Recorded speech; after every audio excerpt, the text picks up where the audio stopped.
sa bawat laban, mapagod sa bigat ng daan, maranasan ng luha, kabiguan, babangon pa rin ang may dahilan.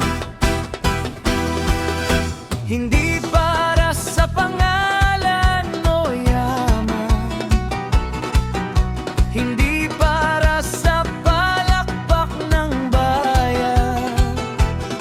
May dalawang taong aking inspirasyon, ang aking ama at ina, ang aking direksyon. Kapag gusto ko nang sumuko, mukha nila ang naaalala ko. Lahat ng sakripisyo nila noon, siya ring lakas ko hanggang ngayon. Matalo na ako sa lahat,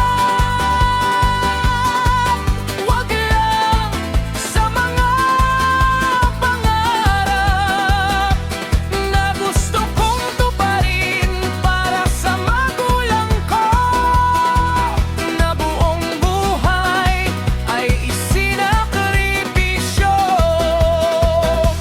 Kung ilang beses man akong madapa, babangon pa rin ng may pag-asa. Dahil ang pinakamalaking tagumpay ko ang makita silang masaya dahil sa pangarap ko.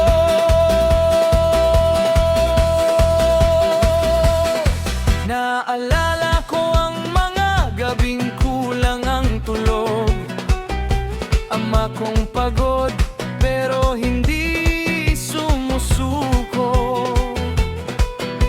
Tahimik niyang pasan ang bawat problema, ngunit sa amin ngiti pa rin ang dala. Hindi man niya sabihin ang pagod niya, ramdam ko ang bigat sa bawat hininga. Kaya ipinapangako ko sa sarili, hindi masasayang ang bawat sakripisyo niya. Darating din ang araw, hindi na kayo mag-aalala. Ako naman ang aakay sa inyo, gaya ng pag-akay nyo sa akin noon.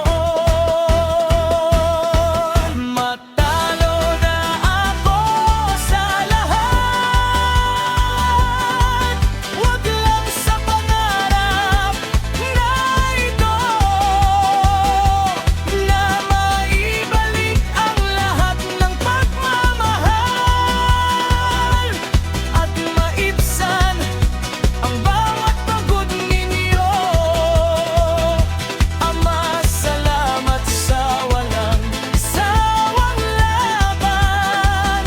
Ikaw ang dahilan ng aking katatagan,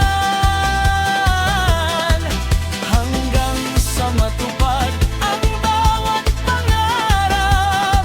Hindi ako titigil, hindi ako susuko kailanman.